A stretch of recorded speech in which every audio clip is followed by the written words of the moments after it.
Tahimik lang sa Elaine habang nag-aabot ng kape sa sala. Pero nang marinig niya ang pangalan ni Andrew, parang may malamig na tubig na ibinuhos sa likod niya. Pre, malas talaga, sabi ni Caleb habang natatawa ng pilit. Buti na lang daw hindi nabuo yung maling sperm na naiturok. Imagine, kung nabuo yun, sa'yo yun, Andrew. Sumagot naman si Andrew na may halong inis. Kaya nga, ayoko pang magkaanak ngayon. Parang nawala ang tunog sa paligid. Umuugong ang tenga ni Elaine. Andrew, sperm, maling na iturok. Nanlamig ang mga kamay niya. Nabitawan niya ang kutsarita sa platito. Pero walang nakapansin. Nakayuko lang siya. Pilit kinokontrol ang paghinga. Kung hindi kay Caleb, kung kay Andrew. Dahan-dahan siyang umatras palayo sa sala. Bawat takbang ay parang lulubog ang sahig. Pagdating sa kusina, kumapit siya sa gilid ng mesa. Nanginginig. Naaalala niya ang mga pagsusuka, ang pagkahilo, ang delay. Hindi nabuo. Pagsisinungaling na sabi ng doktora sa voice.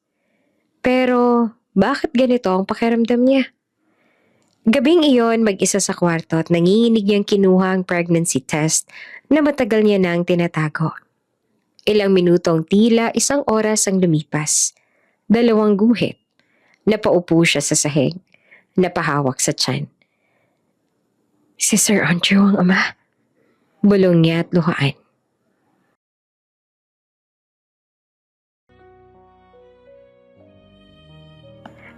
Sa isang pribadong ospital sa Makati, tahimik na nakaupo sina Caleb, Andrew at Kevin sa labas ng silid ng kanilang kaibigan. Hindi sila sanay sa ganoong klaseng katahimikan. Walang tawanan, walang biruan, walang yabangan tungkol sa negosyo o bagong sasakyan. Puro buntong hininga lang.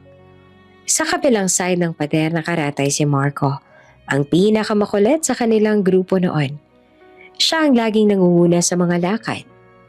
Unang magyayaya ng out of town at huling umuuwi tuwing may inuman. Pero ngayon, nakipaglaban siya sa cancer. At hindi lang basta cancer. Pre, mahinang boses ni Kevin habang nakatingin sa sahig na makintab. Sabi ng doktor, kahit gumaling daw si Marco, malabo na raw siyang magkaanak. Parang may mabigat naman na bagay na bumagsak sa dibdib nilang tatlo.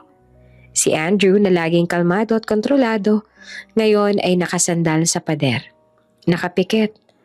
Ang jaw niya ay mariing nakadiin. Tila pinipigilan ng emosyon. Si Caleb naman ay parehong kamay ang nakahawak sa buhok niya. Ang bata pa natin, bulong niya. Hindi pa nga kami tapos mag-enjoy sa buhay. Ganito na agad. Lumabas ang doktor makalipas ang ilang minuto at kinausap sila. Maayos ang tono, pero malinaw ang mensahe.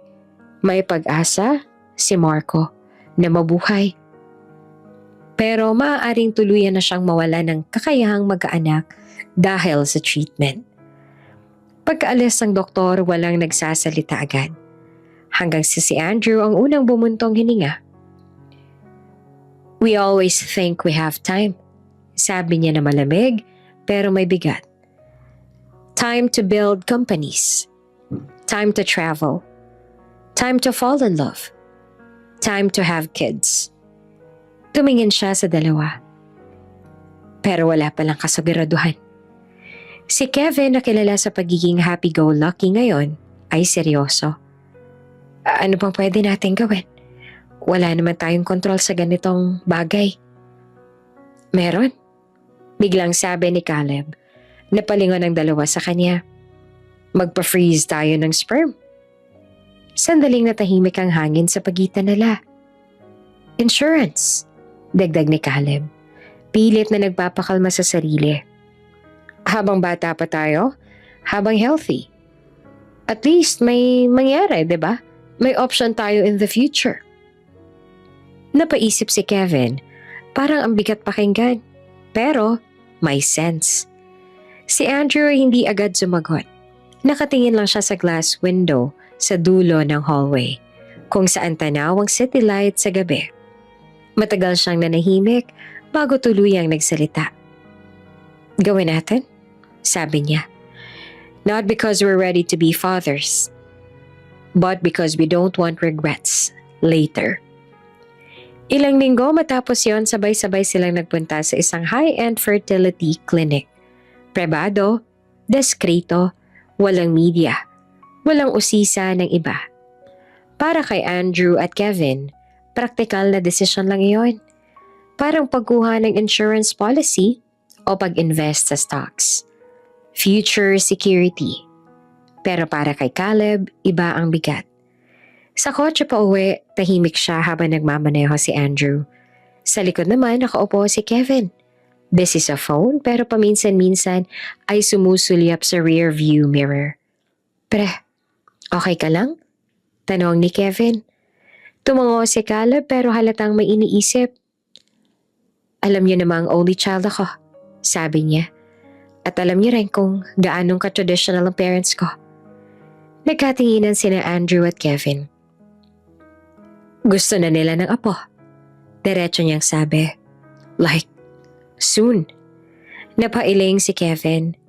Grabe, pressure yan. Every dinner, every family gathering, same topic. Mapait na ngiti ni Caleb. Business is good. Life is good. Pero lagi nilang sinasabi, kulang pa rin kung walang apo. Tahimik lamang si Andrew pero nakikinig. "Hindi pa ako handang magpakasal." Dugtong ni Caleb. "Hindi pa ako handa magka-relationship na panghabang buhay. Pero gusto ko na silang mapasaya." Doon lang nagsalita si Andrew. "Anak is not a business deal, Caleb." "I know." Mabilis sa sagot niya. "Pero hindi rin naman ibig sabihin na hindi ko mamahalin.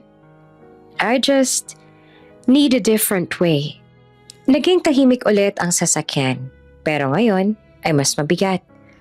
Sa gabing iyon, hindi pa nila alam na ang simpleng desisyong ginawa nila, isang insurance lang sana para sa kinabukasan, ay magiging simula ng isang kwento na magbubuklod at magwawasak sa buhay nilang tatlo. At sa hindi inaasahang paraan, may isang babaeng hindi pa nila kilala ang madadamay sa pangakong iyon. "Bro, sigurado ka na ba talaga dito?" Nakatayo sina Andrew at Kevin sa balcony ng kondo ni Caleb. Parehong may hawak na baso ng alak. Sa ibaba kumikislap ang mga ilaw ng syudad. Pero mas maliwanag ang tensyon sa pagitan nilang tatlo. Tahimik si Caleb habang nakatingin sa malayo. "Oo," sagot niya ng diretso. "Matagal ko na tong iniisip." "Pre," sabi ni Kevin, "magkaibang pag-freeze ng sperm sa actual na pagkakaroon ng anak." "Alam ko." Mabilis ang sagot niya. "Kaya nga gusto ko nang gawin." Napabuntong hininga si Andrew. "Hindi ka pa nga ready sa commitment sa relationship. Anak pa kaya?" "Di ko naman kailangan ng asawa para maging tatay." Matigas na sabi ni Caleb. "May pera ako. May oras ako. At higit sa lahat, may dahilan ako." Alam na ng dalawa ang tinutukoy niya, ang mga magulang ni Caleb. Lumaki siya sa pamilyang sobrang tradisyonal. Lumang apelyido, lumang paniniwala. Sa tuwing may family dinner, laging may tanong na, "Kailan ka magbibigay ng apo?" Noon ay natatawa lang siya. Ngayon, hindi na. "May nakita na akong klinik," dugtong niya. "Legal, maayos ang proseso. Surrogate mother ang magdadala ng baby." Tahimik si Andrew saglit bago nagsalita. "At yung babae? Sigurado ka bang hindi siya napipilitan?" "May screening," sagot ni Caleb. "May kontrata. May bayad na sapat para mabago ang buhay niya." Napatingin si Kevin sa kanya. Hindi pera lang kailangan ng isang tao para sa ganitong bagay. Sandaling nanahimik si Caleb, pero buo ang loob niya. "Gusto ko na maging tatay." Sa kabilang dulo naman ng lungsod, ibang mundo ang ginagalawan ni Elaine. Maaga siyang nagising sa tunog ng ubo ng nanay niya. "Mama, dahan-dahan lang," sabi niya habang inaabot ang baso ng tubig. Payat na ang matanda, maputla at hirap huminga. "Kailangan na talaga ng operasyon," sabi ng doktor noong nakaraang linggo. Pero ang halaga, para kay Elaine na isang kahera sa maliit na grocery, imposible. Paglabas niya ng ospital noon, parang gumuho ang mundo niya. Hanggang sa may nakapagsabi sa kanya, isang dating katrabaho, tungkol sa isang fertility clinic na naghahanap ng surrogate mother. "Malaki bayad," bulong nito. "Legal, aalagaan ka." Sagot nila lahat. Nung unay na insulto sa Elaine, "Hindi ko kaya yan." Pero gabi-gabi naririnig niya ang pag-ubo ng nanay niya. Nakikita niya ang reseta, ang bills, ang takot. Kaya ngayon nakaupo siya sa loob ng isang malamig at mabangong opisina ng klinik, kaharap ang isang maayos, manamit na coordinator. "Hindi mo makikilala ang sperm donor personally," paliwanag nito. "Anonymous. Pero dumaan sa kompletong medical at genetic screening." Inabot sa kanya ang isang folder. Sa loob ay may profile, edad, height, blood type, educational background, at isang litrato. Hindi malinaw ang kuha. Parang galing sa company event. Nakasuit ang lalaki. Matangkad, maayos ang tindig. May seryosong mukha pero may dating. "Siya ang ama?" Mahina niyang tanong. "Isa sa top candidates," sagot ng coordinator. "Successful, healthy, good genes." Hindi alam na Elaine kung bakit parang may kumirot sa dibdib niya habang tinitingnan ang larawan. Hindi niya kilala ang lalaki. Hindi niya alam ang ugali nito. Hindi niya alam kung mabait ba ito o masungit. Ang alam lang niya, kapag pumayag siya, dadalhin niya sa sinapupunan ng anak nito. "Magkano po ulit?" tanong niya at nanginginig ang kamay. Sinabi ng coordinator ang halaga. Napapikit sa Elaine. Sapat iyon para sa operasyon ng nanay niya. Sapat para sa gamot. Sapat para makipagsalamuha sila ulit. Pagmulat niya ng mata ay may luha na sa gilid nito. "Gagawin ko po." Kinagabihan, mag-isa sa Elaine sa maliit na lang kwarto. Tulog na ang nanay niya. Tahimik niyang tinitingnan ang litrato ng lalaking hindi niya kilala. Ang lalaking posibleng maging ama ng batang dadalhin niya. "Pasensya na," bulong niya sa dilim. "Hindi ko ginagawa to para sa pera lang. Para to kay mama." Sa kabilang panig naman ng syudad, si Caleb ay nakangiti habang kausap ang klinik sa phone. Inaayos ang schedule. Hindi niya alam kung sinong babaeng papayag magdala ng anak niya. At sa Elaine naman, hindi alam na ang lalaking nasa litrato na inakala niyang ama ng magiging sanggol ay simula pa lamang ng mas magulong kapalaran na naghihintay sa kanya. Malamig ang loob ng fertility clinic, hindi lang dahil sa aircon, kundi dahil sa katahimikan na parang may bigat. Nakasuot sa Elaine ng manipis na hospital gown habang nakaupo sa gilid ng kama sa procedure room. Puting kortina, stainless steel na mga gamit, amoy disinfectant. Lahat sobrang linis, sobrang ayos. Pero hindi nito mapakalma ang kabog ng dibdib niya. "Relax ka lang, Elaine," malumanay na sabi ng nurse habang chinecheck ang blood pressure niya. "Sandali lang to." Tumango siya, pero hindi niya kaya magsalita. Nanlamig ang mga kamay niya kaya pinagdikit niya ang mga palad niya sa hita para hindi mahalata ang panginginig. Sa isip niya, paulit-ulit ang tanong, "Tama ba to?" Naaalala niya ang nanay niya sa ospital. Nakahiga, payat. Hirap ngumiti pero pilit pa rin. "Anak, huwag mong pilitin ang sarili mo kung hindi mo kaya," sabi nito noon. Pero kaya ba talaga niya? Pumasok ang doktora, naka-mask at naka-gloves. Professional ang kilos, pero halata ang pag-iingat sa bawat galaw. "Ready ka na, Elaine?" Tanong nito. Huminga naman siya ng malalim. Opo. Hindi niya alam kung saan siya titingin habang pinapahiga siya at inaayos ang posisyon niya. Nakapikit na lang siya. Pilit kinokontrol ang paghinga. Sa sandaling yon, hindi siya isang babae na may pangarap. Hindi siya anak. Hindi siya sa Elaine. Isa siyang katawan na may misyon. Habang inihahanda ang procedure, may luha ng tumulo mula sa gilid ng mata niya papunta sa unan. Ganito pala yun? Walang humawak sa kamay niya. Walang nagsabing magiging okay din ang lahat. Puro instructions lang. Puro clinical terms. Makakaramdam ka lang ng kaunting discomfort? Sabi ng doktora. Napatikom ang labi ni Elaine. At nang magsimula ang proseso, doon niya naramdaman ang bigat ng desisyon niya. Hindi naman sobrang sakit, pero may kirot. May kakaibang pakiramdam na hindi niya maipaliwanag. Mas masakit pa nasa puso niya kesa sa katawan. Para ito kay mama. Mahina niyang bulong sa sarili. Para ito sa operasyon niya. Para mabuhay siya. Paulit-ulit niyang sinasabi yon sa isip niya. Parang dasal. Pero sa gitna ng procedure, isang tanong ang sumingit. Hanggang saan ang kaya kong isakripisyo? Tahimik ang buong kwarto maliban sa tunog ng makina at may hinang instructions ng medical team. Para kay Elaine, pakiramdam niya ang layo-layo niya na sa dating buhay niya. Hindi niya alam kung sino ang ama ng batang posibleng mabuo sa kanya. Hindi alam kung anong klaseng pamilya ang naghihintay sa sanggol na iyon. Ang alam lang niya, hindi sa kanya ang batang iyon.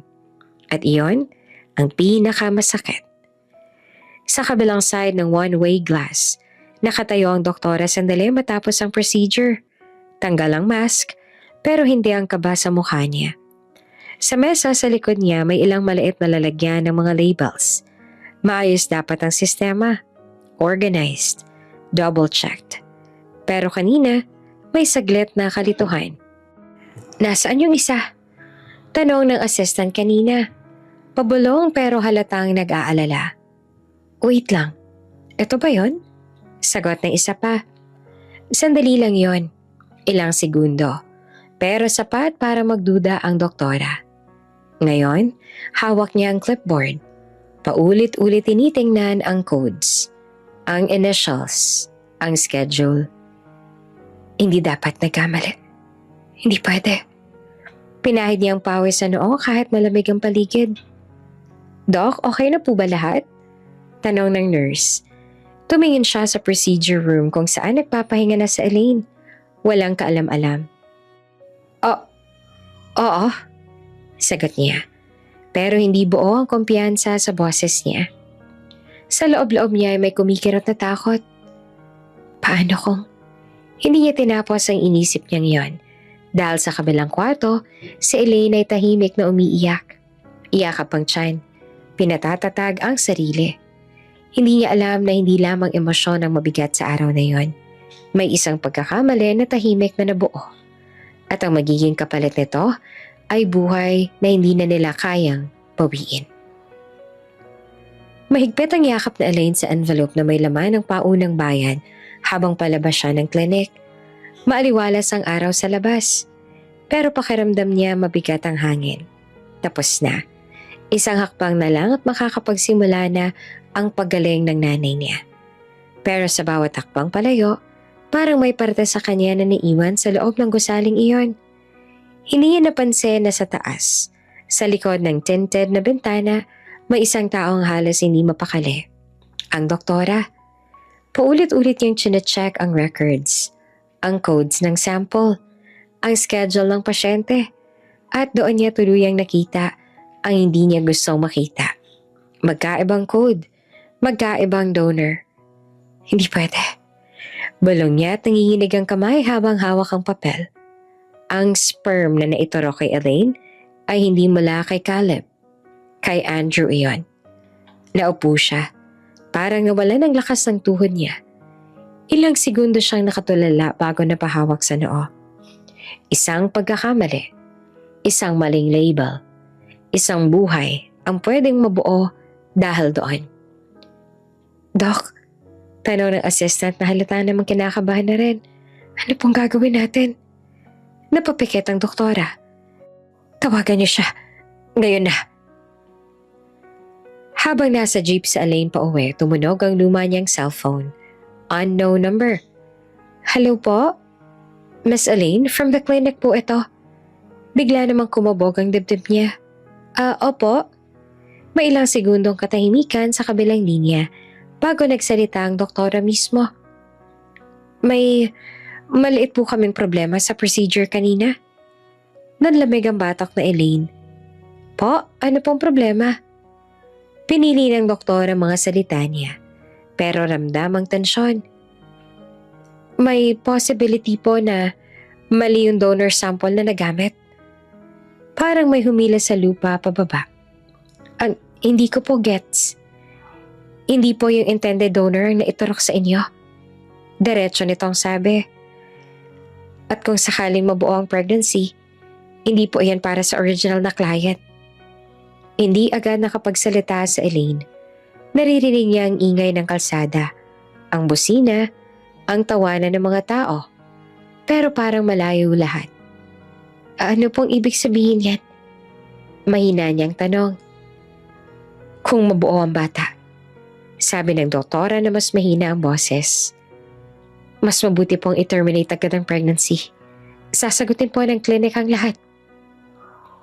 Parang may sumampal sa kanya. Abortion? Bulong niya. Dahil mali po ang sperm na naiturok. Legal complications po kasi. Pinatay ni Elaine ang tawag.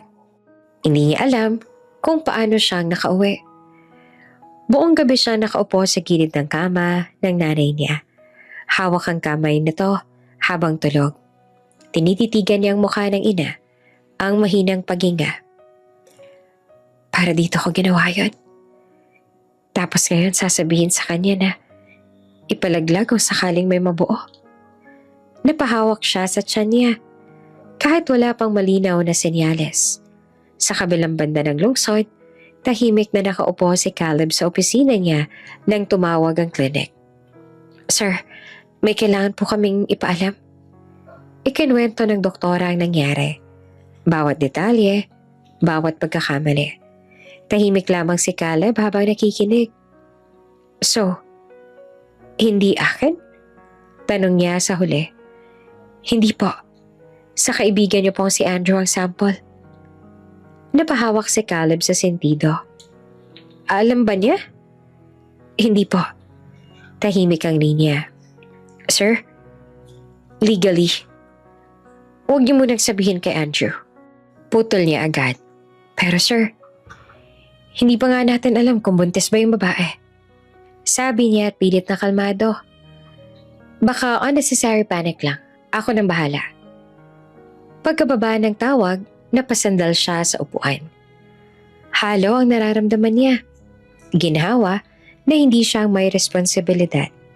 At takot sa gulong pwedeng mangyari. Andrew will kill me. Bulong niya. Pero mas pinili niyang manahimik. Sa isip niya, simple lang. Kung walang mabubuo, walang problema. Hindi niya alam na sa desisyon niyang manahimik, mas lalo lang lumalim ang gulong paparating.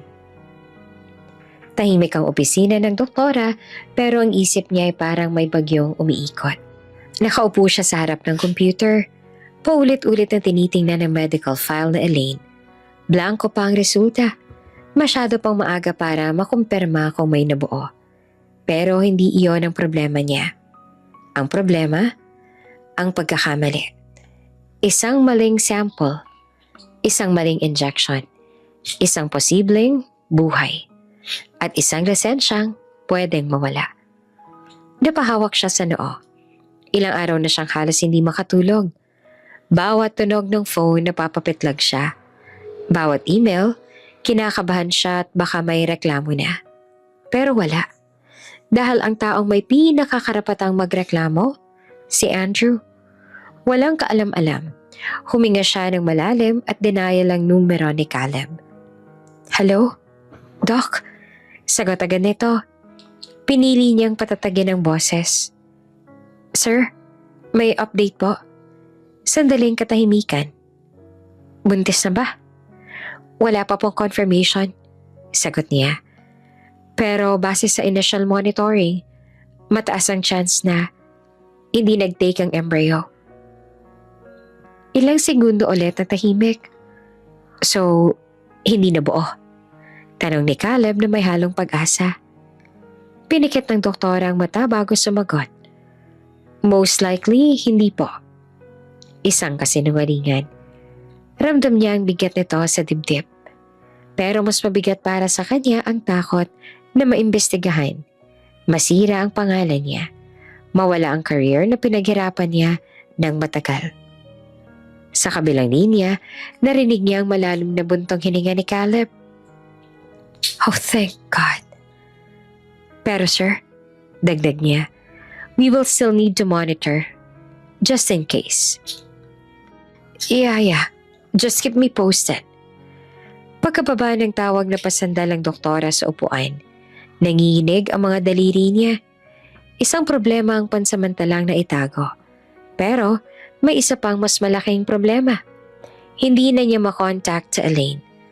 Sa isang maliit na terminal ng bus sa probinsya, nakaupo sa Elaine habang mahigpit ang hawak sa bag niya.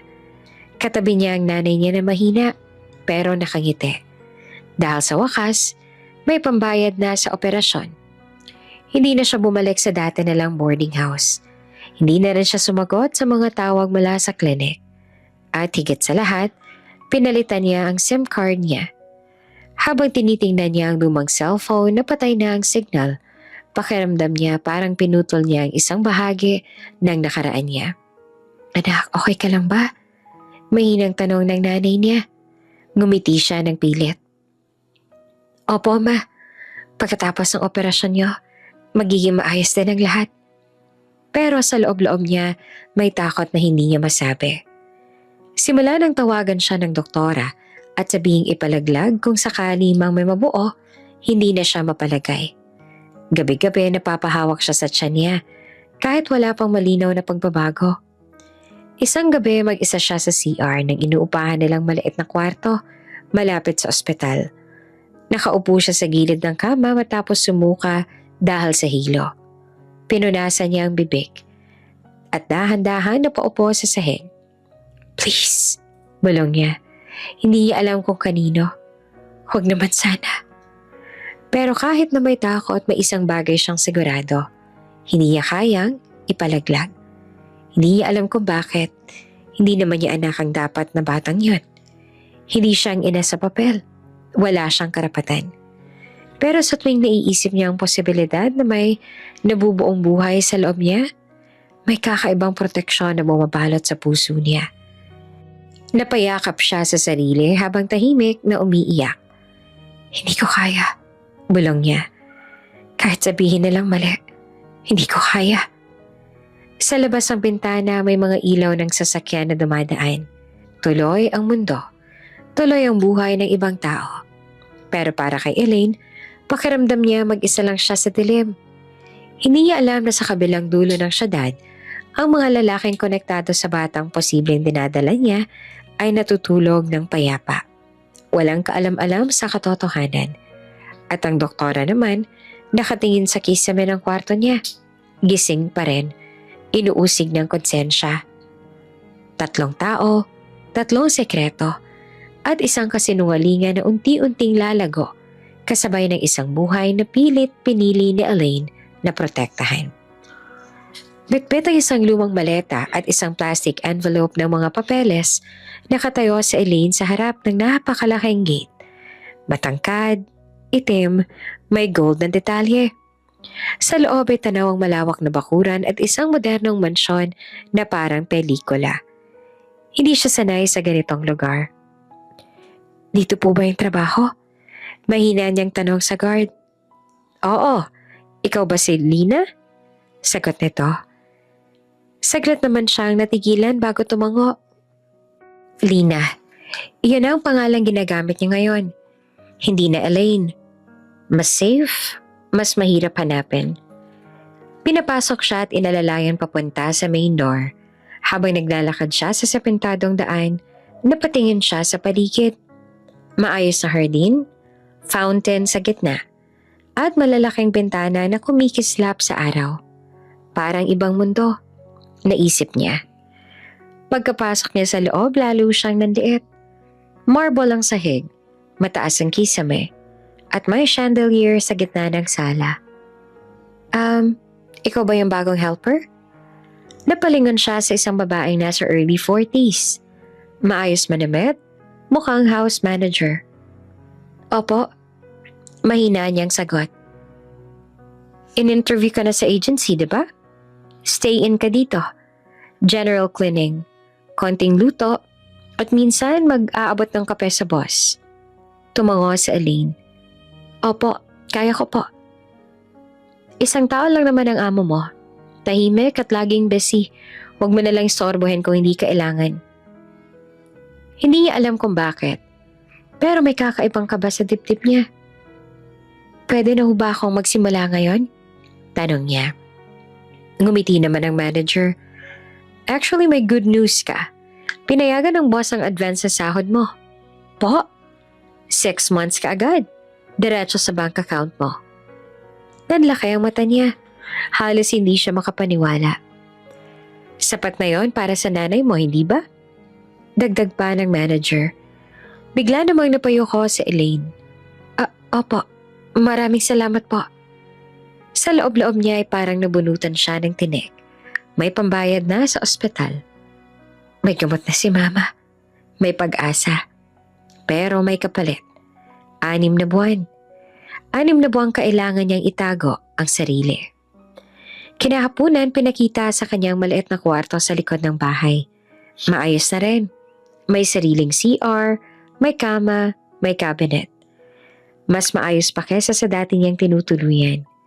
Habang inaayos niya ang gamit niya, napahawak siya sa tiyan niya.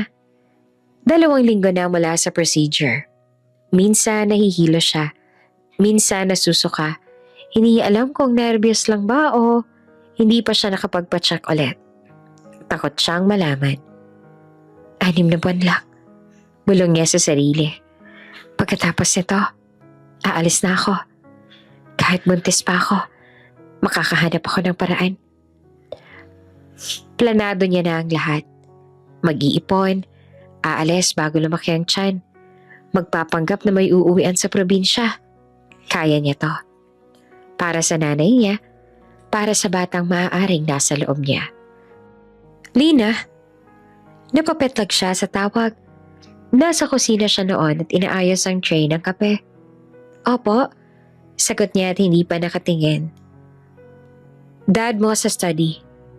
Paglingon niya, parang tumigil ang mundo niya. Nakatayo sa may pinto ang isang matandang lalaki. Naka-long sleeves na nakatupi ang manggas. Maayos ang buhok, seryoso ang mukha. Siya, ang lalaki nasa litrato sa clinic folder. Nanlamig ang kamay ni Elaine sa hawak na tasa. Hindi pwede. Hindi pwedeng siya yun. Pero malinaw ang mukha, ang tindig, ang mga mata. Hindi siya nagkakamali. Bagong helper? Tanong nito, diretso ang tingin sa kanya. Opo. Hirap niyang sagot habang iniiwas ang tingin. Andrew, sabi nito na parang pagpapakilala pero walang masyadong emosyon. Hindi niya kayang sabihin ang pangalan niya. Baka manginig ang boses niya. Tumangulang siya. Pakidala yung kape sa study. Sabi nito bago tumalikod. Naiwan siyang nakatayo. Hawak ang tray, nanginginig. Siya ang amo ko. Siya ang... Hindi niya naituloy ang isip niya. Hindi niya alam na ang lalaking iniiwasan niya makilala noon pa man ay ngayong kaharap niya na araw-araw. At mas hindi niya alam na sa mansyong ito, sa ilalim ng iisang bubong, unti-unting lalapit ang mga landas nila. Dala ang isang lihim na pareho nilang hindi pa alam. Eksaktong 6:00 ng umaga ay gising na sa Elaine. Tahimik ang buong mansyon. Pero sanay na siya sa ganoong klaseng katahimikan. Mas madali siya nakakakilos kapag tulog na ang lahat. Mas kaunti ang tanong, mas kaunti ang kaba. Sa kusina, maingat siyang gumagalaw. Sinisigurado niyang tama ang timpla ng kape. Hindi masyadong matapang, hindi rin maputla. Natatandaan niya ang bilin ng house manager. Black coffee, no sugar, no cream. Habang kumukulo ang tubig, napahawak siya sandali sa gilid ng counter. Nahilo na naman siya. Okay lang to.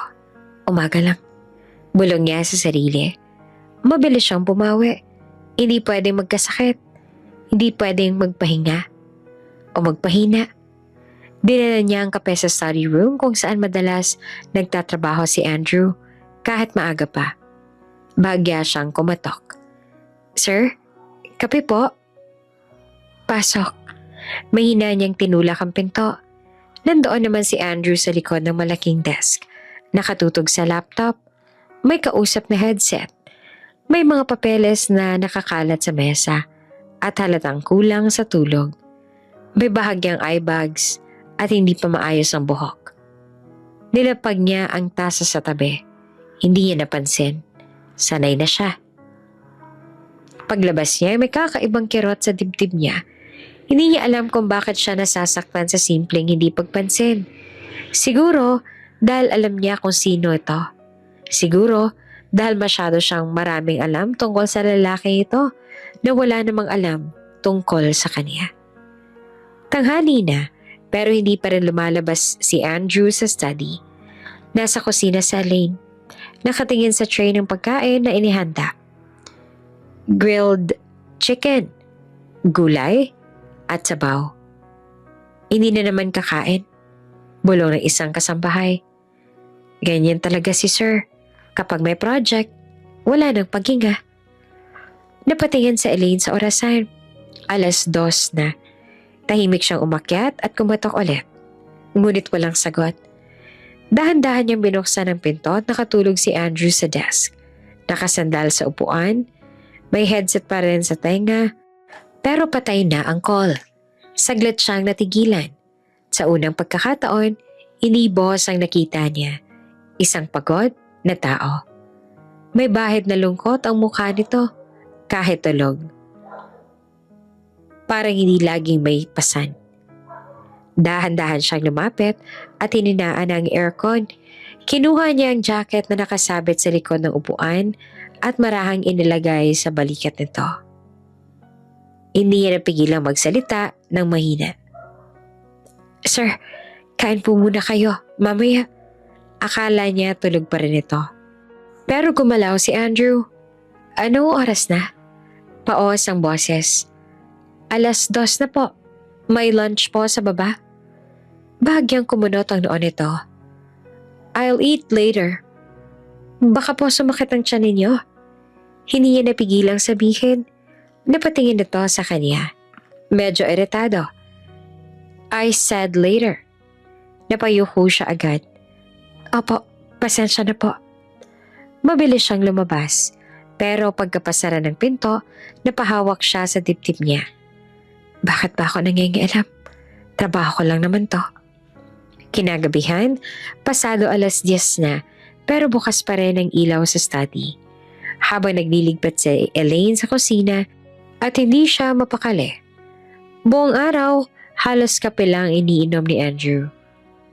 Nag-init siya ng sabaw at dahan-dahang umakyat. Hindi na siya kumatok ng malakas. Marahan lang. Sir, nag-init po ako ng sabaw kahit konti lang. Walang sagot. Nilapag niya ang tray sa side table. Hindi po maganda na walang kain buong araw. Dagdag niya na mahina pero may lambing na hindi niya napansin. Biglang nagsalita si Andrew. Hindi pa rin tumitingin sa kanya. Bakit mo ba ako pinapakialaman? Napahinto siya. Trabaho ko lang po. Hindi mo trabaho ang alalahanin ako. Masakit ang tono nito pero pinigilan niya sa mukha nito. Hindi galit ang nakikita niya. Pagod. At may halong pagkalito. Opo, mahina niyang sagot. Nag-aalala lang po ako. Tumigil ang kamay ni Andrew sa pagtatype. Nagkaroon ng katahimikan sa pagitan nila. Lumabas ka na, sabi niya. Pero hindi na kasing talim kanina. Tumango si Elaine at umalis. Pero matapos pagsarang pinto, napatingin si Andrew sa tray ng sabaw. Mainit pa. May kutsara sa tabi. Ilang segundo siyang nakatitig doon bago niya hinila papunta sa kanya ang mangkok. At kumain. Sa labas ng study, hindi alam na Elaine na lihim siyang ngumiti nang marinig ang mahinang tunog ng kutsara laban sa mangkok. Sa unang pagkakataon, matapos ang matagal na panahon, may nag-aalaga kay Andrew. At kahit hindi niya pa matanggap, may parte sa kanya na unti-unting nasasanay at natutuwa sa presensyang yon. Hindi naman namalaya ni Andrew kung kailan nagsimulang maging parte ng araw niya sa Elaine. Hindi basta may kape sa mesa niya, wala na siyang pakialam. Kung sino ang naglagay, basta malinis ang bahay. Tahimik ang paligid, sapat na. Pero ngayon napapansin niya ng maliliit na bagay. Yung paglalagay ng tubig sa tabi ng laptop niya tuwing mahaba ang meeting. Yung maingat na pag-aayos ng files niya kapag nagkalat siya sa sala. Yung pag-iwan ng prutas sa mesa niya tuwing gabi kahit hindi niya naman hinihingi. Isang umaga, naglalakad siya pababa ng hagdan. Naamoy niya ang bagong lutong pandesal. Hindi siya mahilig sa almusal. Kape lang, sapat na. Pero may kung anong humatak sa kanya papunta sa kusina. Nandoon sa Elaine, nakatalikod, inaayos ang plato. Nakapusod ang buhok. Simple lamang ang suot, walang arte. Sir, good morning po. Bati niya agad nang mapansin siya. Tumango lang siya. Anong meron? May pandesal po. Mainit pa. Baka gusto niyo po. Hindi ako nag-aalmusal. Try niyo na lang po kahit isa. Sabi niya na may mahinang ngiti. Masakit po sa tiyan kapag puro kape. Dati, naiinis siya sa ganong komento. Pero ngayon, hindi na. Umupo siya. Tahimik silang dalawa habang kumakain siya. Hindi siya sanay na may kasabay sa kusina ng ganong kaaga. Pero, hindi rin siya nairita. Sa totoo lang, may kakaibang gaan. Lumipas sa mga linggo at mas naging natural ang presensya ni Elaine sa bahay. Isang hapon, nadatnan niya si Andrew sa sala. Hawak ang noo. Sir, okay lang po kayo? Tanong niya. Headache lang, sagot nito. Pero halatang masama ang pakiramdam. Maya-maya napansin niyang namumula ang mukha nito. Sir, parang may lagnat po kayo. I'm fine, matigas na sagot. Pero ilang oras lang lumipas, nakita niya itong halos hindi na makatayo ng maayos. Dinala niya ito sa kwarto. Inalalayan kahit hirap dahil mas malaki ang katawan nito kaysa sa kanya. Hindi ko kailangan ng yaya. Mahinang reklamo ni Andrew habang nahihilo. Hindi po ako yaya. Sagot niya at pilit na kalmado. Nag-aalaga lang po. Pinunasan niya ang bimpo ang noon nito. Nilagyan ng cold compress. Pinainom ng gamot. Buong gabi siyang nagising-gising. Chine-check ang temperature nito. Sa gitna ng gabi, bahagyang dumilat si Andrew. Nakita niya si Elaine sa gilid ng kama. Nakaupo sa maliit na upuan.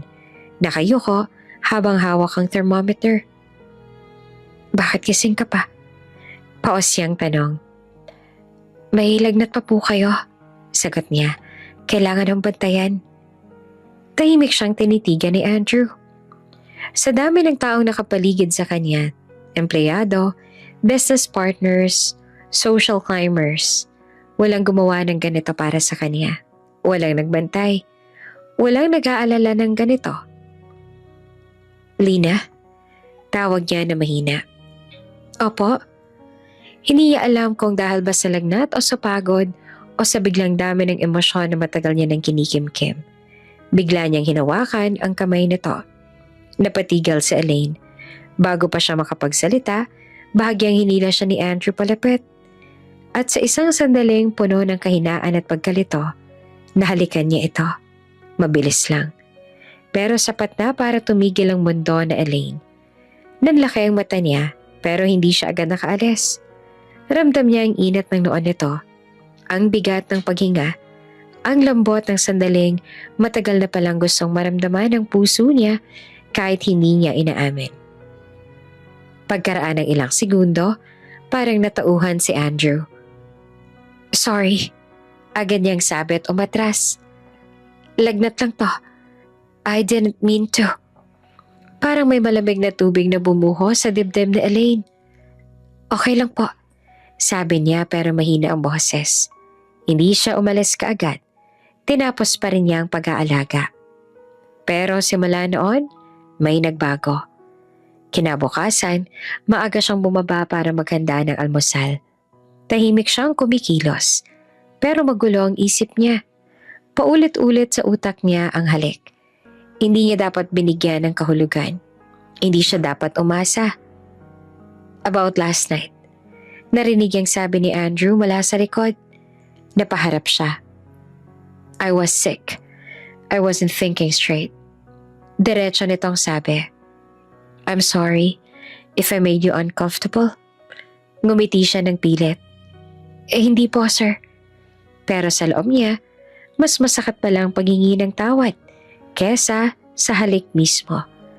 Dahil doon niya tuluyang na-realize, hindi siya dapat mahulog. Hindi sa amo niya. Hindi sa lalaking hindi alam na may mas malalim pa silang koneksyon kesa sa alam nito.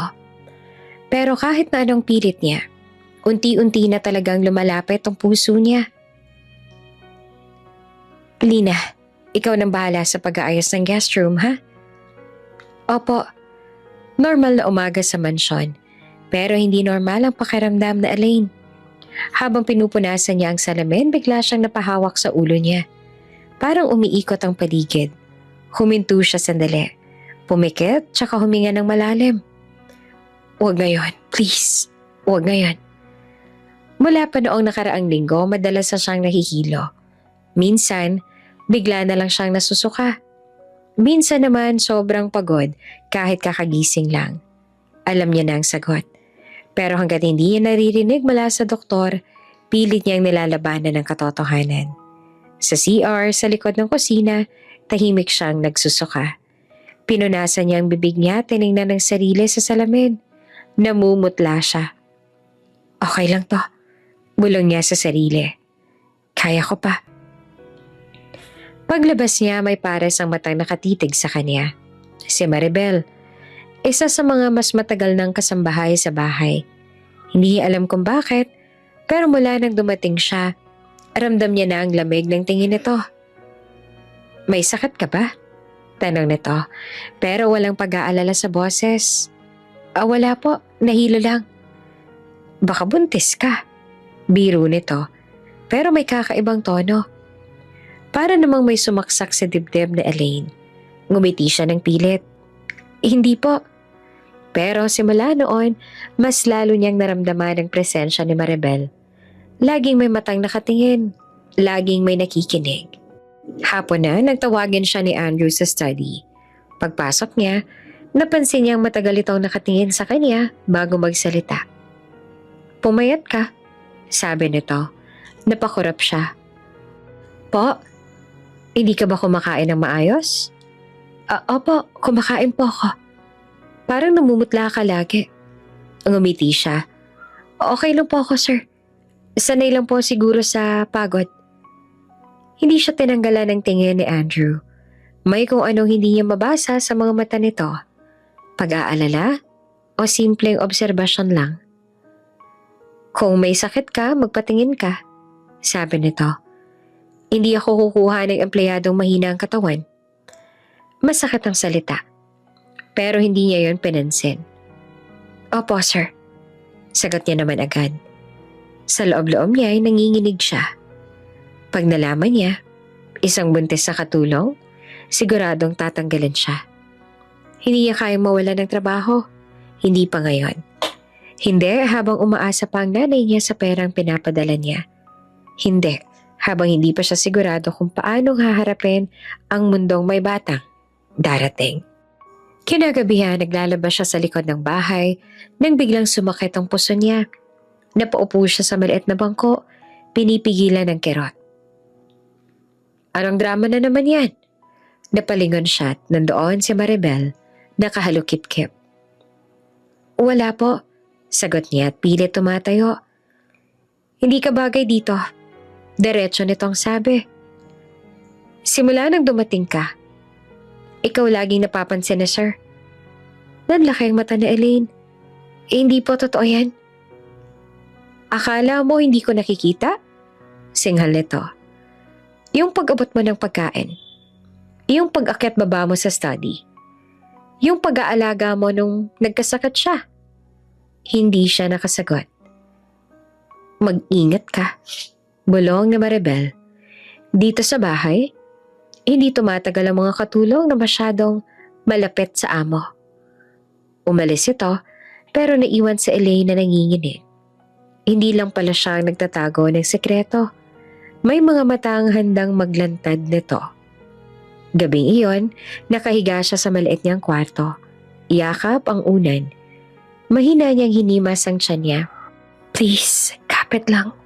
Bulong niya. Hindi niya alam kung may nakikinig. Hindi niya alam kung tama bang ginagawa niya. Pero isa lang malinaw. Hindi pa pwedeng malaman ni Andrew. Hindi pa pwedeng malaman ng kahit na sino.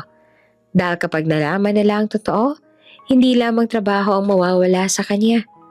Pati ang munting buhay na unti-unti niyang natutunang mahalin, maaaring mawala rin. Maaga pa lang, iba na ang vibe sa bahay. Napansin ni Elaine na yung habang nag-aayos siya ng mesa sa dining area, may mga inutusan ng house manager, palinis ng sala, pabango ng hallway, pakintab ng mga baso sa bar cart.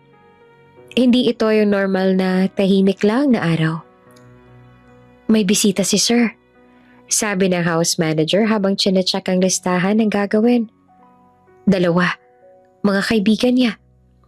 Nanlamig si Elaine kahit hindi niya alam kung sino.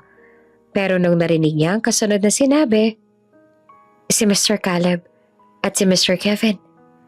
Parang may humigpit sa dibdib niya. Caleb, yon ang pangalang pilit niyang tinatabunan sa isip. Yung pangalang konektado sa klinik, sa kontrata, sa perang tinanggap niya, sa simula ng lahat. Nagpigil siya ng hininga, pinilit maging normal ang mukha. Opo, sagot niya kahit nanginginig na ang tuhod. Paano ko makilala niya ako? Paano ko maalala niyang picture? Yung profile? Yung mukha ko? Sinabi sa kanya noon sa clinic na hindi siya personally i-meet ng donor. Pero sa picture, maaalala ba kaya siya? O baka nakita rin siya ni Caleb sa profile? Mas lalo siyang kinabahan. Lina, tawag ng house manager. Ikaw ang magsiserve ng drinks mamaya. Formal ha? Ayaw ni sir ng sablay. Tumango si Elaine. Opo. Sa loob-loob niya, ayaw ko na namang sablay. Kasi isang sablay lang, tapos na ako. Bandang hapon may humintong 2 mamahaling sasakyan sa harap ng gate. Mula sa bintana ng kusina nakita na Elaine ng 2 lalaki na bumaba. Ang isa ay mukhang pilyo at confident ang lakad. Parang sanay sa atensyon. Yung isa naman, chill lang. Parang laging may joke sa dulo ng labi. Hindi niya kailangang hulaan kung sino ang alin. Si Caleb, yung pilyo. Si Kevin naman, yung chill. Narinig niya ang boses ni Andrew sa sala. Medyo mas buhay kesa usual. Finally, akala ko hindi na kayo darating. Traffic bro, sagot ni Caleb. Malakas ang tawa. Tsaka busy ka lagi. Kailangan naming i-check kung buhay ka pa. Nandito ako, sabi ni Andrew pero may konting ngiti. Kayo ang laging nawawala. Okay, singit ni Kevin. Punta na tayo sa bar. Uhaw ako. Napapikit sa Elaine. Huminga ng malalim. Kinuha niya ang tray ng drinks, whiskey, tubig at ilang pulutan na inihanda ng kusina. Normal, smile, serve. Uwi sa kusina, tapos. Lumabas siya. Pagpasok niya sa sala, tumigil ang tawa ni Caleb nang makita siya. At doon niya naramdaman yung klase ng tingin na hindi simpleng, helper. Titig na parang naghahalukay ng alaala. Hi miss, Sabi ni Caleb. Nakangiti pero may pagtataka. Oops! May break muna. Gusto mo bang ma-shoutout dito sa channel ni Ate Jane? Mag-comment lang ng lesson you learned from the latest story uploaded. Dahil pipili kami ng isang best comment of the day para i-shoutout sa susunod na upload.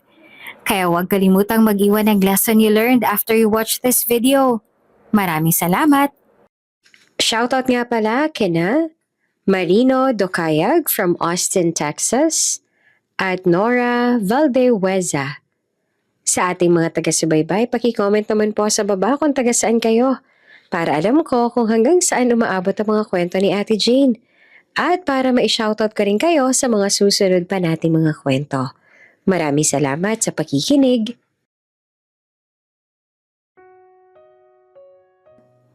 Ikaw yung bagong helper ni Andrew?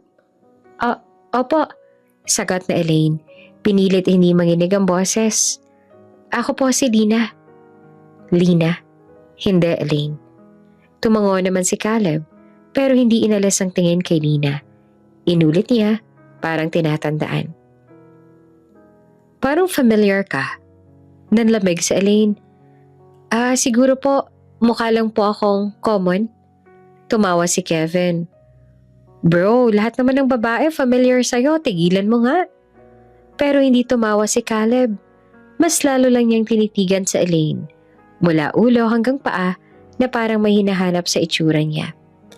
Nakaramdam naman si Andrew ng kung anong hindi niya maipaliwanag. Napansin niya iyon. Yung sobrang tingin ni Caleb, yung way na parang interesado. Caleb, tawag ni Andrew na medyo malamig. Anong ginagawa mo? Napalingon si Caleb at saka tumawa. Wala bro, nagtataka lang ako. Ang galing mo ah.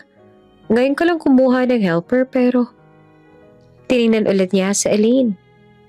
Ang ganda.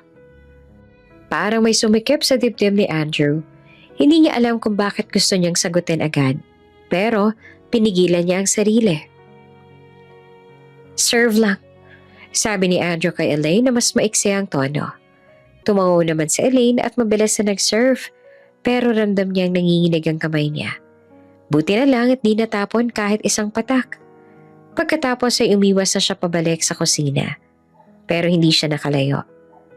Wait, Lina! Tawag ni Caleb. Napahinto siya, nakatalikod.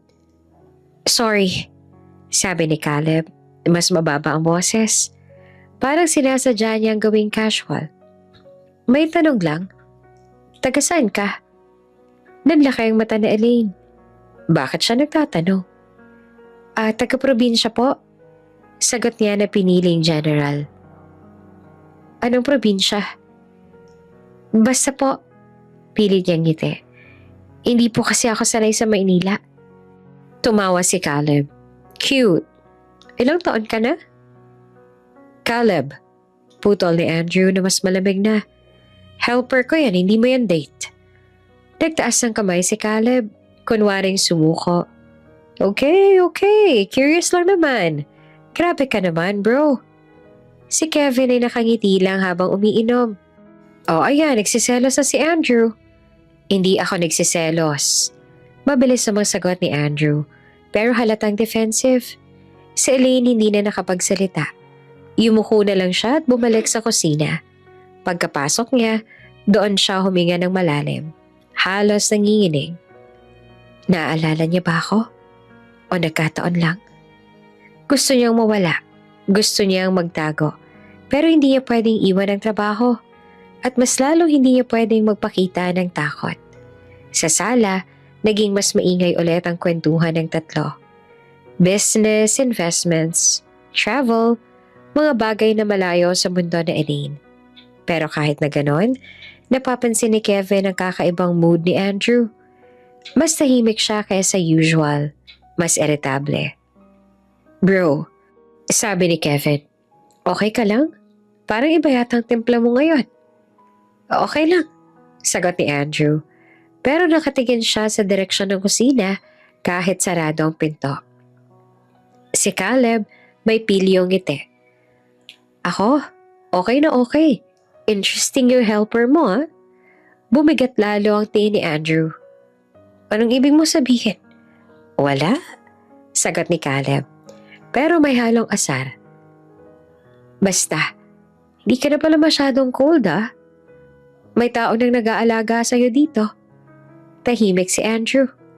Ayaw niyang aminin pero oo. Simula nang tumating sa Elaine, may pagbabago. May kumakain na siya kahit papaano. May nagpapaalala na sa kanya na matulog. May tao na sa bahay na hindi siya kinakausap dahil may kailangan. Pero bakit siya naiirita kapag si Caleb ang nagpapapansin kay Elaine? Hindi niya alam. Hanggang sa biglang dumating sa Elaine ulit. May dalang maliit na tray ng pulutan. Sir, dagdag po, sabi niya. Tiningnan siya ni Caleb ulit. Mas masaya ang ngiti. Oy, Lina, ikaw pala ulit. Salamat. Ngumiti naman si Elaine. Yung tipong polite lang. Walang anuman po. Pero habang inaabot niya ang plato, bahagyang nagtagpo ang kamay nila ni Caleb. Hindi sadya, pero enough para mapatingin si Andrew. Parang may kumurot sa sikmura niya. Hindi niya iyon gusto. Hindi niya gusto na may ibang humahawak sa kanya. Sa helper niya. Kahit simpleng aksidente lang. Helper ko lang siya. Pinagalitan niya ang sarili. Bakit ako ganito? Pero hindi tumigil si Caleb. Lina, sabi ni Caleb, pwede ka ba naming i-ask ng favor? Kuha ka ng yelo. Pero ikaw kasi ikaw lang trustworthy. Napilitan naman si Elaine na tumango. Opo. Pag alis niya ay bumulong si Caleb kay Andrew. Uy bro, seryoso? Ang bait niya.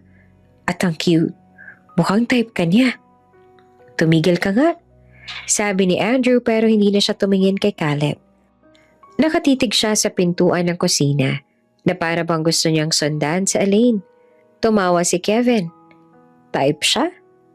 Bro, ikaw yung type.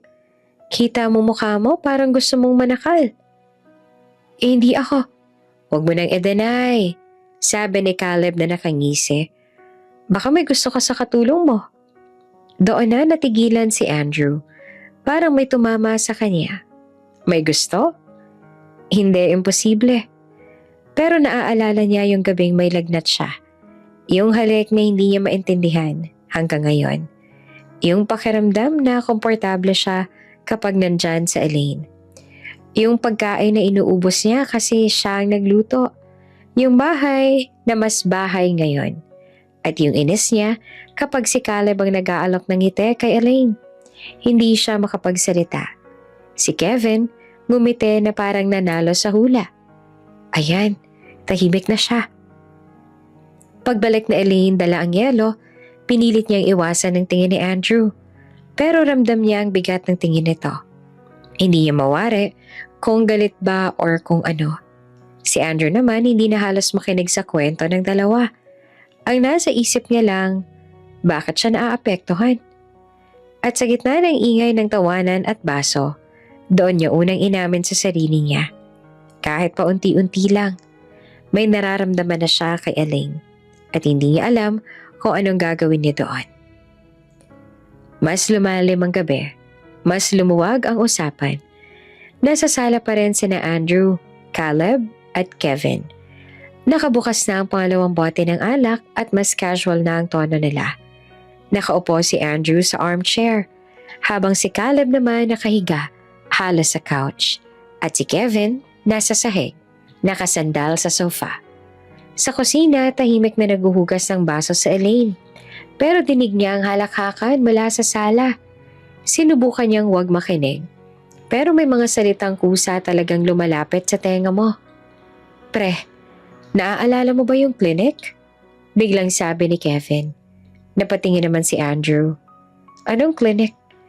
Yung sperm freezing? Sabat ni Caleb na may halong tawa. Grabe, parang ibang buhay na yon. Tumigil ang kamay na Elaine sa paghuhugas. Hindi siya gumalaw. Hindi siya huminga ng malalim. Basta nakinig lang. Bakit mo naman naalala? Tanong ni Andrew. Ewan, sabi ni Caleb. Random lang, tsaka May kwento pa ako na hindi ko pa nasasabi sa'yo ng buo. Anong kwento? Tanong ni Andrew, medyo interesado. Uminom muna si Caleb bago sumagot. May plano sana ako, 'di ba? Surrogacy? Yeah, you mentioned. Sagot ni Andrew. Biglang nawala. Hindi na natuloy, sabi ni Caleb. Kasi nagkaproblema. Nanlamig ang kamay na Elaine. Hindi niya namalayang nakapatay na pala ang gripo, pero hawak pa rin niya ang baso. Anong problema? Tanong ni Kevin.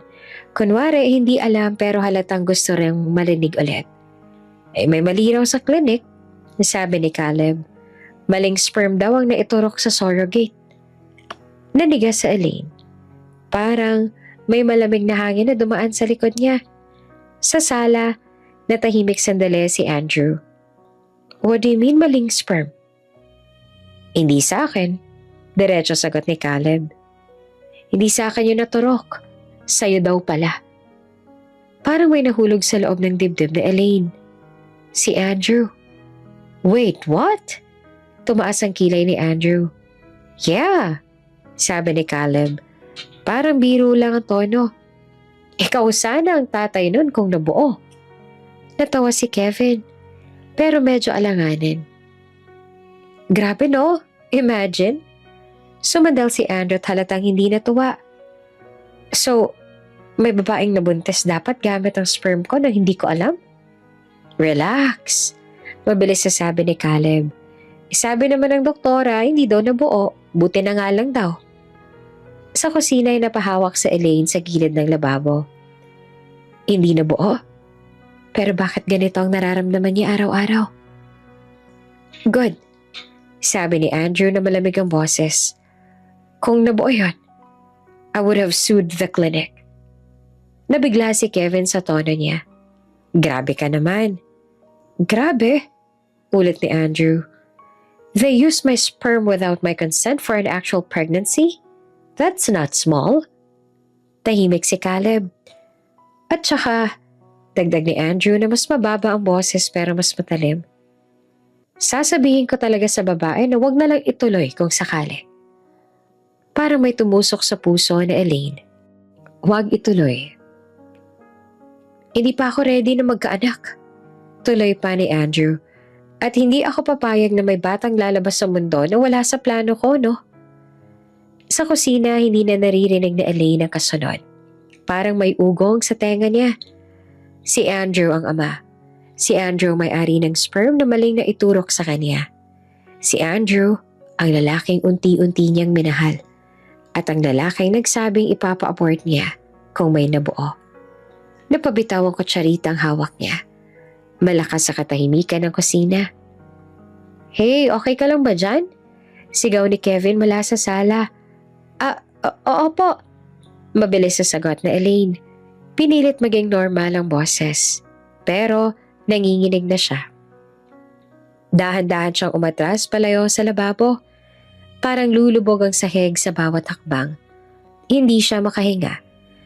Pagdating niya sa maliit niyang kwarto, doon lang siya napasandal sa pinto at dahan-dahang napaupo sa sahig. Humagulgol siya pero walang tunog. Si Andrew ang ama at hindi si Caleb. Hindi kung sino mang estranghero, ang amo niya. Ang lalaking inalagaan niya araw-araw. Ang lalaking may nararamdaman pa rin para sa kanya, pero hindi alam ang totoo. At ang lalaking malinaw na ayaw ng batang iyon. Gabing iyon halos hindi siya makatulog. Pinagpapawisan siya kahit malamig ang aircon. Nahihilo, nasusuka. Pero may isang bagay siyang kailangang gawin. Mula sa ilalim ng kama, kinuha niyang maliit na kahon na matagal niya nang tinatago. Isang pregnancy test. Matagal niya na itong binili. Matagal niya na iyong iniiwasang gamitin. Pero ngayon, kailangan niya nang harapin ang katotohanan. Pumasok siya sa CR, nanginginig ang kamay. Ilang minutong, tila oras ang lumipas. Habang nakatitig siya sa maliit na stick na nakapatong sa lababo. Please, bulong niya. Hindi niya alam kung anong result ang hinihiling niya. Lumabas ang unang guhit. Normal. Ilang segundo pa, lumabas ang pangalawa. Dalawang malinaw na linya. Parang gumuho ang mundo niya. Dahan-dahan siya napaupo sa sahig ng CR. Hawak ang test. Napahawak siya sa tiyan niya. Kusang tumulo ang luha. Si Sir Andrew. Ang ama. Bulong niya. Wasak ang boses. Hindi ito haka-haka. Hindi ito takot lang. Totoo na. At sa ilalim ng iisang bubong, natutulog ang ama ng dinadala niyang bata. Walang kaalam-alam na may buhay nang nabuo dahil sa isang pagkakamali. Isang lihim na kapag nabunyag, sisira sa lahat. Ilang araw nang napapansin ni Andrew na iba sa Elaine. Mas tahimik, mas madalas mapahawak sa pader. Isang beses muntik netong matumba sa hagdan kung hindi niya nahawakan sa braso. Okay ka lang ba talaga? Tanong niya noon. Opo sir, nahilo lang. Pero hindi siya kumbinsido. Ngayong gabi, pasado 11:00 na, galing siya sa mahabang video call sa study. Paglabas niya, nadaanan niya ang hallway papunta sa dating storage room na ngayon ay kwarto na Elaine. May naaalala siyang lumang kahon ng documents na naiwan doon. Kailangan niya bukas. Hindi na siya nag-isip. Dumiretso siya.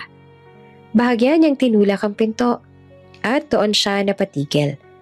Nasa gitna ng kwarto sa Elaine, nakatalikod, nagbibihis. Nakabukas ang ilaw.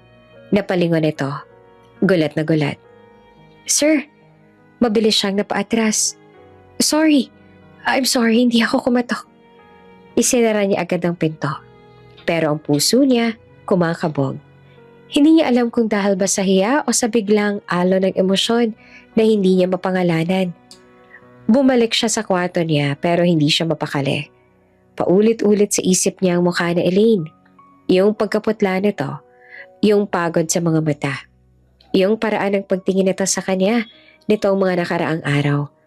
May gusto itong sabihin, ramdam niya, at mas lalong hindi niya maalis sa isip niya ang mga sinabi ni Caleb tungkol sa nararamdaman niya. Napubuntong hininga siya. Pagkalipas sa ilang minuto, pumalik siya sa kwarto ni Elaine. Ngayon, kumatok na siya. Lina, pwede ba kitang makausap? Ilang segundo bago bumukas ang pinto. Maayos na ang suot ni Elaine, pero halatang kinakabahan. Opo, sir. May hinahanap lang talaga akong lumang box dito. Sabi niya pero hindi gumagalaw. Nakatingin lang siya dito pero okay lang ba talaga? Tumango sa Elaine. Opo. Hindi. Hindi ka okay. Sabi niya na mas malamanin na ngayon. Ilang araw ka nang namumutla. Hindi ka kumakain ng maayos. Napayo ko sa Elaine. Kaya ko po. Hindi mo kailangang kayanin lahat ng mag-isa. Bigla niyang sabi. Nagkatinginan sila. Tahimik ang kwarto. Naririnig ang mahinang tunog ng aircon. Bakit mo ba ako inaalagaan ng ganyan? Tanong ni Andrew. Mahina pero puno ng bigat. Hindi mo naman ako responsibilidad. Sumagot sa Elaine ng halos pabulong. Kasi mabait po kayo sa akin? Napangiti siya ng bahagya. Hindi ako mabait. Sa akin po, oo. May kung anong pumutok sa pagitan nila. Mga salitang matagal ng kinikimkim. Emosyon na pilit iniiwasan. Lina, mahina niyang tawag. Hindi siya umiwas. Dahan-dahan siyang lumapit. May pagkakataong umatras sa Elaine. Pero hindi siya umatras. Nakatingin lang siya kay Andrew. May kaba, pero wala nang pag-iwas. Sigurado ka? Mahinang tanong niya. Tumango naman sa Elaine. Wala nang ibang salita. Nagtagpo ang mga labi nila. Hindi dahil sa lagnat, hindi dahil sa kahinaan, kundi dahil pareho na silang nadadala ng damdamin na matagal na nilang tinatago. Hindi nila alam kung tama ba o mali. Ang alam lang nila sa sandaling yon, gusto nilang maramdaman na hindi sila nag-iisa. Pagkatapos, tahimik ang kwarto. Nakaupo si Andrew sa gilid ng kama. Hinahabol ang paghinga. Magulo ang isip. Sa Elaine naman, tahimik na nakahiga. Hawak ang kumot sa dibdib, puno ng halo-halong emosyon. Saya, takot, pag-asa. Biglang may nahulog sa gilid ng kama. Isang maliit na bagay. Napatingin si Andrew at dinampot yon. Isang pregnancy test. 2 guhit. Naniga siya. Lina, mahina pero nanginginig ang boses niya. Ano to? Namuti ang mukha ni Elaine. Akala ko, hindi niya matapos. Buntis ka? Diretso niyang tanong. Hindi naman makapagsalita sa Elaine. Tumango si Andrew. Parang binuhusan ng malamig na tubig. Pero sinabi mong single ka. Sabi niya na mas lumalakas ang boses. Tapos buntis ka? Sir, makinig po kayo. Ginamit mo ba ako? Putol niya. Para ipaangkin ko to? Umiling siya agad at umiiyak. Hindi po ganyan. Then what? Sigaw niya at nasasaktan at nalilito. Bigla ka nalang buntis tapos ngayon may nangyari sa atin? Hindi niya masabi. Hindi niya kayang ilabas ang buong katotohanan. Ang clinic, ang maling sperm, ang pangalan niya noon. Hindi pa ngayon. At sa pananahimik niya, lalo lang nagalit si Andrew. Lumabas ka, malamig niyang sabi. Sir, lumabas ka sa bahay ko. Parang nabasag ang puso ni Elaine. Tahimik siyang tumayo. Nanginginig, kinuha ang maliit niyang bag. Hindi na siya umiyak ng malakas. Parang naubos na ang luha niya. Paglabas niya ng mansyon, malamig ang hangin ng gabi. Sa loob, naiwan si Andrew. Hawak ang pregnancy test. Wasak ang isip. At hindi niya alam, ang babaeng pinalayas niya ay dala ang anak niya. Bumuhos ang ulan na parang sumabay sa pagguho ng mundo na Elaine. Hindi niya alam kung gaano na siyang katagal naglalakad.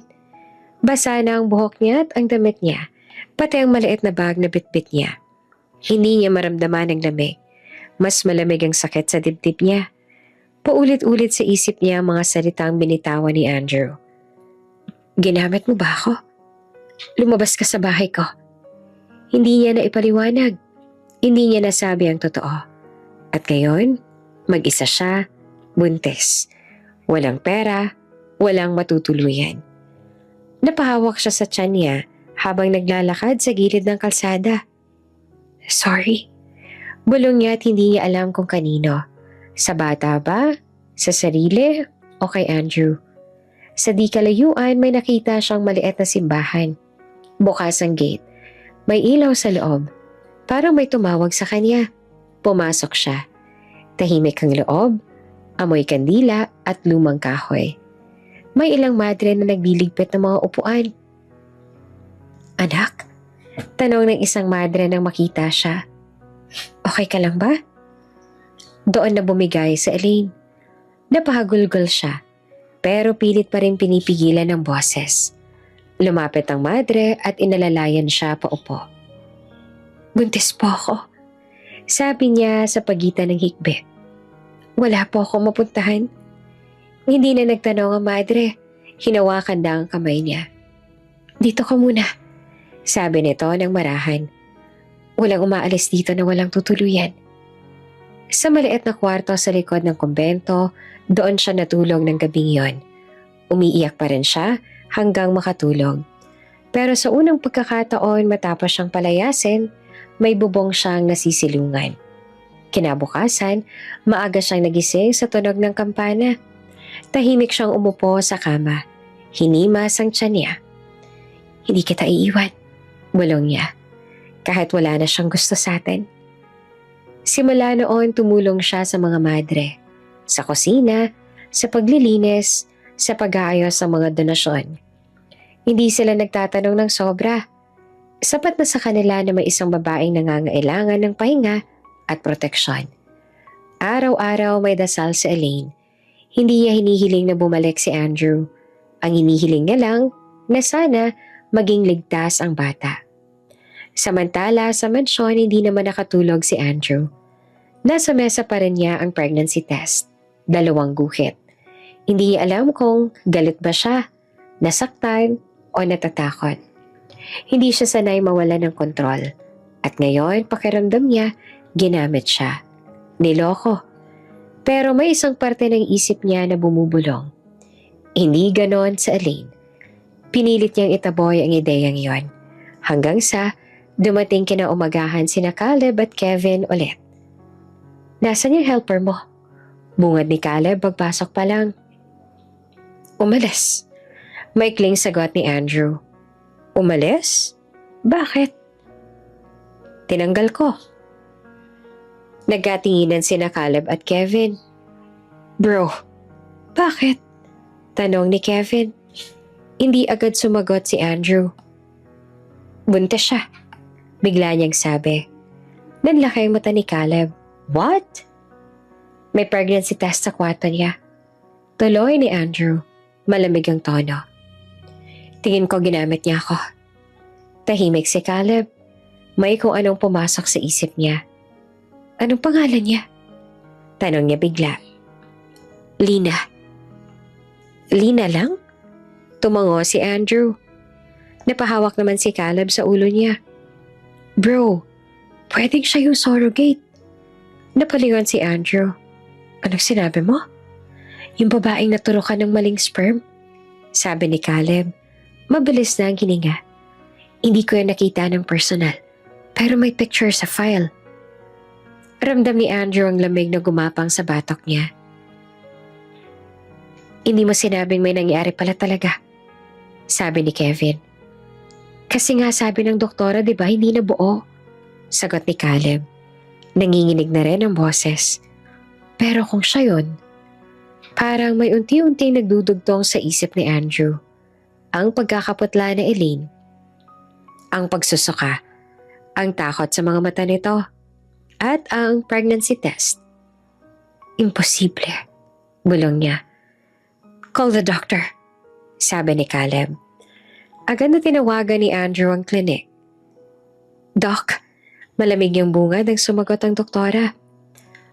I want the truth. Ngayon din. Nagkanda utal-utal ang doktora sa kabilang linya. Yung babaeng maling naturukan ng sperm. Tuloy ni Andrew, mariin ang bawat salita. Sino ang donor? Tahimik. Kung hindi ka magsasabi, sisiguraduhin kong hindi ka na makakapag-practice ulit.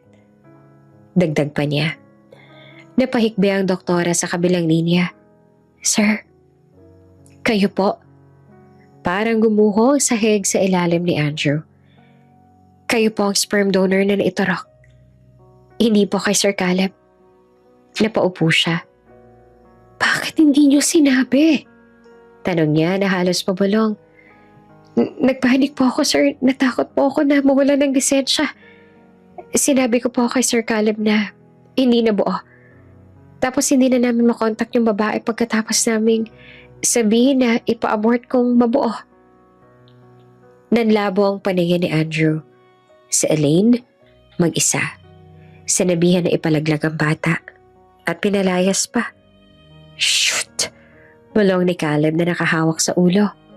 Hindi naman makapagsalita si Andrew. Hindi na siya galit. Hindi na siya nalilito. Wasak na wasak lang siya. Siya ang ama at itinaboy niya ang babaeng nagdadala ng anak niya. Hindi na maalala ni Andrew kung kailan siya huling nakaramdam ng ganitong klaseng bigat. Hindi ito yung pagod sa trabaho. Hindi ito yung stress sa negosyo. Hindi ito yung problema na kayang lutasin ng pera, koneksyon o talino. Ito yung bigat na nasa dibdib.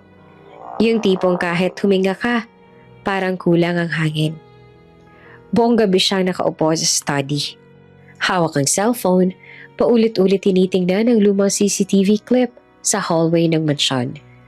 Yung huling beses na nakita sa Elaine na lumabas sa gate, bitbit ang maliit niyang bag, basang-basa sa ulan. Hindi niya napigilan ang sarili. Paulit-ulit niyang pinapanood. Bakit hindi mo malang ako hinabol? Tanong niya sa sarili. Dahil galit siya noon. Dahil nasaktan siya. Dahil akala niya Niloko siya. Ngayon alam niya na ang totoo. Siya ang ama at tinaboy niya ang babaeng nagdadala ng anak niya. Habang takot, habang mag-isa, napahawak siya sa noo. Hanapin niyo siya. Utos niya kinaumagahan sa head of security ng bahay. Sir, wala po kaming record kung saan siya pumunta. Gamitin niyo lahat ng connections natin. Hindi na mahalaga kung sino makakaalam. Hindi na mahalaga ang reputasyon. Isang bagay lang mahalaga ngayon. Mahanap si Elaine. Unang pinuntahan ni Andrew ang dating boarding house na nilapitan na Elaine bago siya naging stay-in. Wala na po siya rito, sabi ng landlady. Bigla na lang umalis. Saan po siya pumunta? Hindi na nagsabi. Tahimik lang kasi yun, mabait na bata. Parang sinaksak ang puso ni Andrew sa salitang mabait. Sumunod niyang pinuntahan ang ospital kung saan nagpapacheck ang nanay ni Elaine. Base sa mga papeles na nakita niya sa drawer nito noon, na-discharge na po sila, sabi naman ng nurse. May nagbayad daw ng operasyon? Napapikit si Andrew. Kahit sa sitwasyong yon, inuna pa rin ni Elaine ang nanay niya. At siya, inuna ang pride. Lumipas ang mga linggo. Walang balita. Nagpakalat siya ng discreet na paghahanap. Hindi public, hindi scandal. Tahimik lang pero malawak. Mga private investigator. Mga contact sa clinic. Mga charity centers. Wala. Parang naglaho si Elaine sa mundo. Sa mansyon, kapansin-pansin naman ang pagbabago kay Andrew. Hindi na siya masungit sa staff. Hindi na siya sumisigaw kapag may mali. Mas tahimik siya. Mas madalas mag-isa sa hardin. Nakatitig sa kawalan. Isang gabi, nadatnan siya ni Kevin sa terrace. May hawak na baso pero hindi umiinom. Bro, sabi ni Kevin na marahan.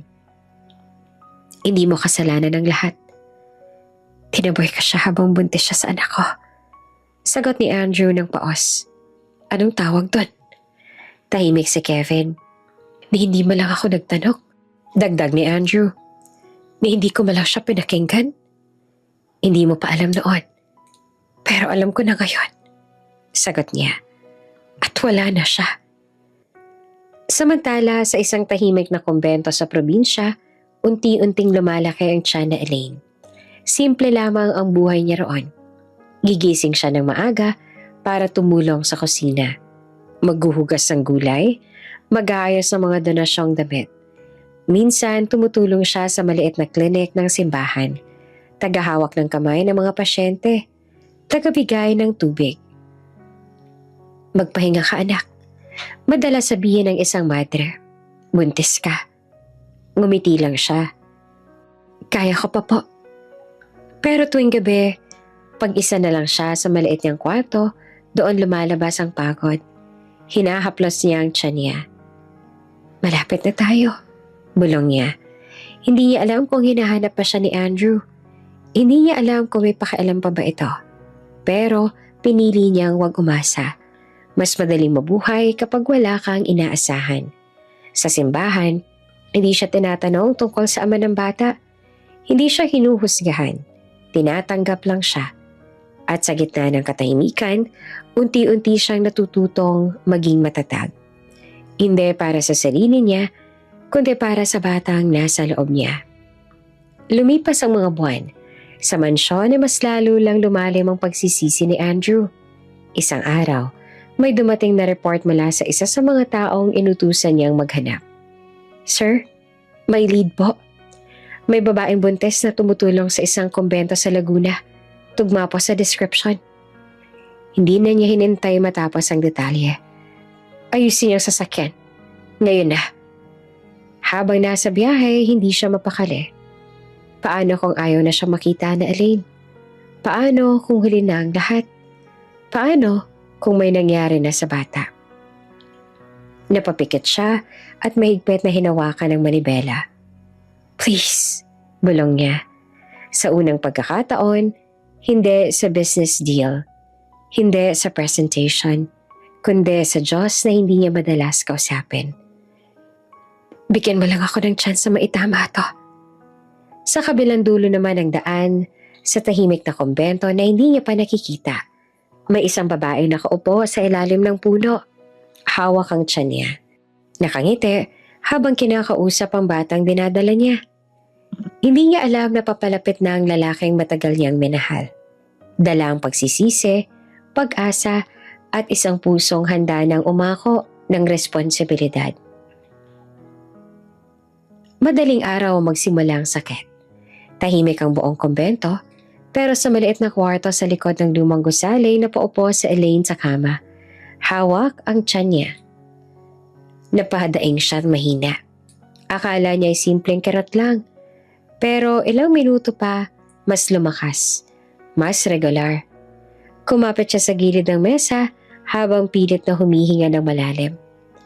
Kaya natin to, bulong niya sa sarili. Narinig niya ang isang madre na dumaan sa hallway. Elaine? Mahinang katok. Anak, okay ka lang ba? Hindi na niya napigilan ng isa pang daeng. Mabilis sa kumilos sa mga madre. Hindi man sila ospital, sanay sila sa mga ganitong sitwasyon. May maliit silang clinic at may contract na kumadrona sa bayan. Sa loob ng simpleng delivery room, hawak na Elaine ng kamay ng isang madre habang pawis na pawis. Nanginginig pero matatag ang loob. Huminga ka lang anak, sabi ng kumadrona. Malapit na. Sa bawat kirot, isang pangalan lang pumapasok sa isip niya. Si Andrew. Hindi sa galit, hindi sa sakit, kundi sa tahimik na pag-asa na sana balang araw malaman ito ang totoo. At sa huling lakas na inilabas niya, umiiyak na tunog ng sanggol ang pumuno sa kwarto. Napahagulgol sa Elaine. Babae! Nakangiting sabi ng kumadrona. Inilapit sa kanya ang sanggol. Balot sa puting kumot.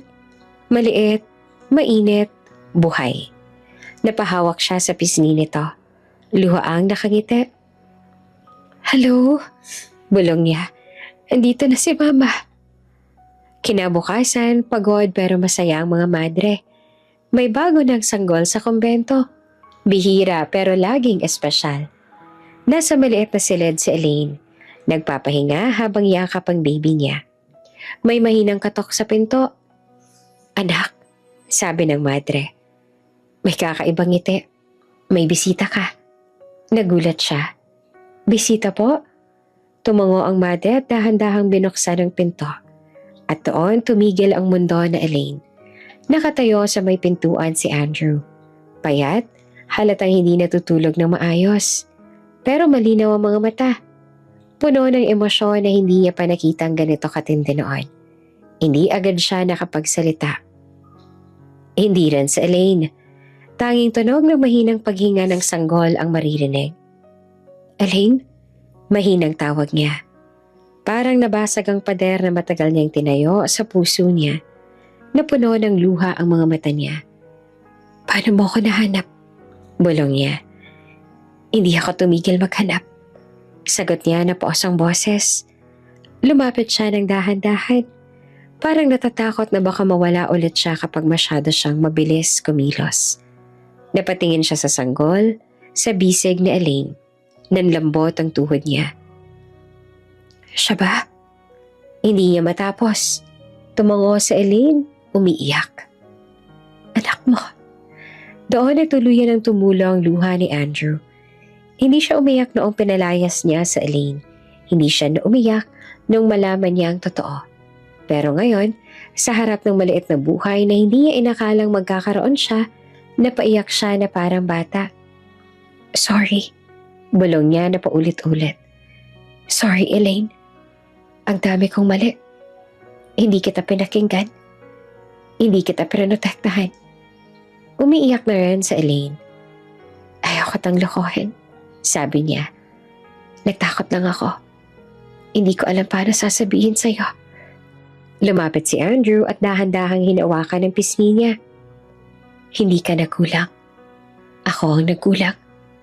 Tumango sa Elaine at sa unang pagkakataon, matapos ang lahat, niyakap niya si Andrew habang hawak pa rin ang sanggol. Tatlo na silang umiiyak, pero hindi na sa sakit, sa ginhawa na sa wakas. Wala nang sekreto, Paglabas ni Andrew ng kwarto, kinausap niya ang mga madre. Maraming salamat po sa pag-aalaga sa kanila. Sabi niya ng taos puso. Hindi ko po ito makakalimutan. Nagbigay siya ng malaking donasyon para sa kumbento, sa maliit na lang klinik at sa charity works nila. Pero higit pa sa pera, ramdam ng mga madre ang sincerity niya. Alagaan mo sila, sabi ng isa. Iyan ang tunay na kayamanan mo. Tumango naman siya. Opo, sister. Makalipas ang ilang araw, handa na silang umalis. Hindi madali para kay Elaine magpaalam sa kumbento, pero alam niyang kailangan na nilang magsimula ng bagong buhay. Sa labas ng simbahan, hinawakan ni Andrew ang baby carrier habang si Elaine naman ay mahina pa, pero nakangiti. May katabi siya. Sigurado ka ba? Tanong niya. Tumango naman si Elaine. Basta magkasama tayo. Ngumiti si Andrew. Pagdating nila sa mansyon, ibang-iba na ang pakiramdam. Hindi na ito malamig. Hindi na ito tahimik. May iyak ng sanggol, may halakhak. May mga yapak na may kasamang pag-asa. Sa sala kung saan minsang narinig ni Elaine ang katotohanan na sumira sa puso niya, ngayon nakaupo siya sa sofa. Hawak ang anak nila. Sa tabi niya ay si Andrew. Hindi na malamig na amo, kundi isang ama na takot magkamali ulit. Pero handang matuto. Kaya natin to, sabi niya. Ngumiti naman si Elaine. Oo, basta sabay. At sa mansyon na minsang naging lugar ng sikreto at sakit, isang bagong pamilya nagsimulang bumuo ng mga alaala. Hindi perpekto, pero totoo. At puno ng pagmamahal.